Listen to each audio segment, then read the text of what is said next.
vontade, mas tenho que viver conforme a realidade. Sentimentos, pensamentos, questionamentos, lembranças me vêm a todo momento. Vou desbaratinar isso, seguir em frente, mas tá muito difícil quebrar essa corrente. Por mais que eu tente, tô amarrado, parado, estático, decepcionado.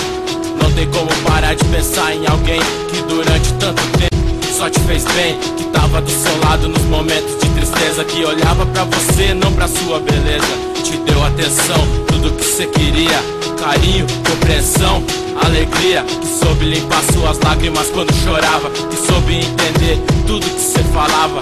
Ria com você, chorava com você, tava sempre com você. Me diz como esquecer, esquecer acho que nunca. Não, agora é tarde, vai com Deus, vou sentir saudade. Foi e me deixou somente com lembranças te esperando.